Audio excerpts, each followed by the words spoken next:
Hello students, welcome to BioHub once again. Today we will be learning class 8 ICSE chapter 2, that is reproduction in plants and animals. Let's begin.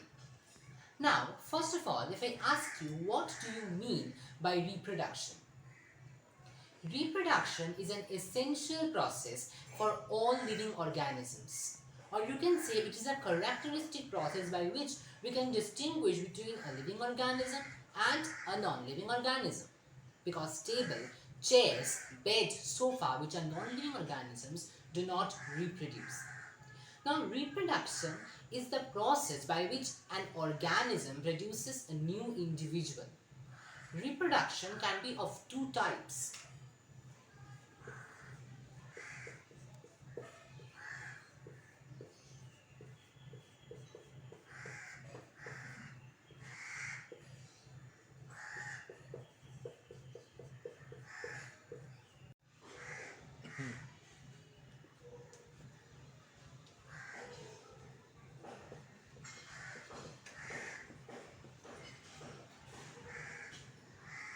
So, reproduction is of two types, asexual and sexual. Now, first of all, what is asexual reproduction? Asexual reproduction involves only one parent. It do not involve fusion of male and female gametes, and the individuals produced in asexual reproduction are very identical to the parents. But in case of sexual reproduction, they involve fusion of gametes, more than one parents involved, male and female. The male gametes are known as sperms and the female gametes are known as egg.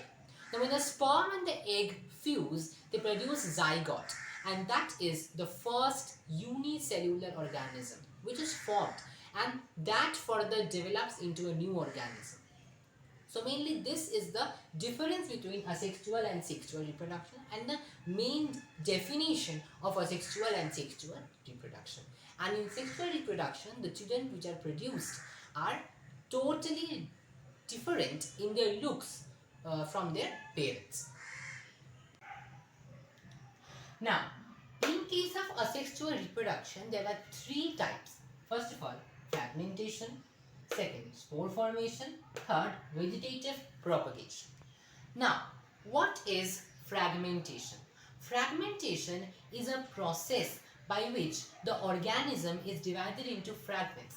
Suppose here there is an organism,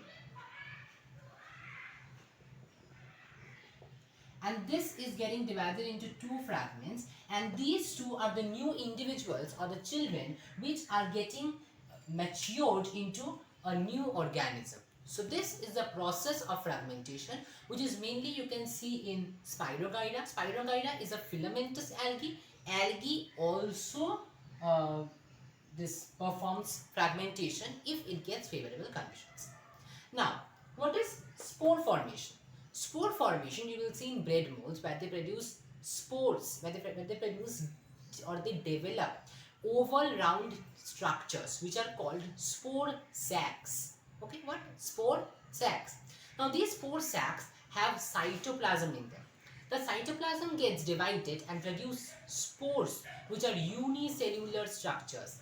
Unicellular structure, these spores are round, the spherical bodies, and they come out when the spore sac bursts or opens, right?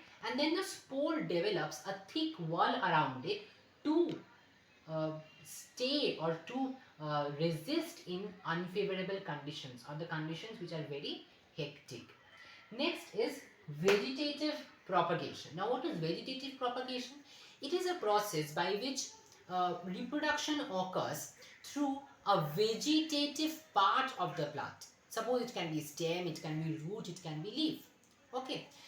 These mainly occur in the plants which do not produce seeds or the seed which cannot germinate. Okay. For example, you can see, for example, potato. You will see potato will develop some eyes on it. That is the process of vegetative propagation.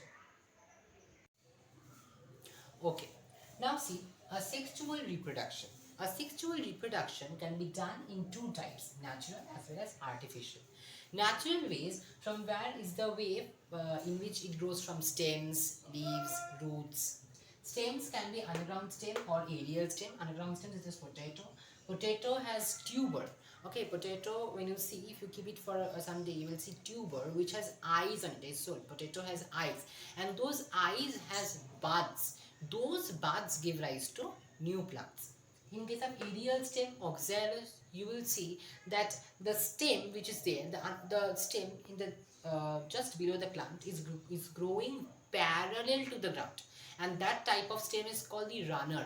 And when the stem or any part of the plant touches the ground, it develops root and bud, and that gives rise to a new plant. In case of leaf, we have bryophyllum. In bryophyllum, you will get at the notches, at the just at the edge of the plant, notches. You will see that new plantlets, small plantlets are grown. You will see that if this is the leaf, okay, if this is the leaf, you will see like over here one plant is there. Okay, just at the edge, you will see. Okay, so these plantlets, when they get detached from the plant, they grow into a new plant. In case of root, we have sweet potato. These plants, such as sweet potato, their roots are fleshy. They have food stored in it, and along with that, they have buds stored in it. These buds are going to give rise to new plants. Now we come to artificial techniques. Artificial techniques, we will see tissue culture. Tissue culture can be done in these steps. Okay, if you remember these 4 steps, you can easily understand what is tissue culture. First of all, we will take a shoot. We will cut a piece of shoot tip, and we will divide it into very small pieces. And from there, we will divide it into so small pieces that we can in tissue level. Okay, and those small tiny pieces of the shoot, we will keep them in a nutrient media, and these shoot tip pieces, these are kept in the nutrient medium in the test tube. Now the tissue grows into callus. Now what is callus? Callus is a mass of cells. You will see when all the cells are grown, this mass of cell is grown inside the test tube. Okay, now callus, in the presence of growth hormones, grows into the plantlet, which ultimately develops into the new plant. Now this callus, when it is treated with growth hormones, it will grow into plantlets, and these plantlets which ultimately develop into a new plant.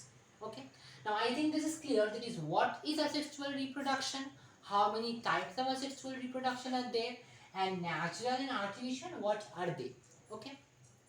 Okay, so in the next video, I will continue with sexual reproduction and the difference between asexual and sexual reproduction, though I have given a few points about their difference in this video itself.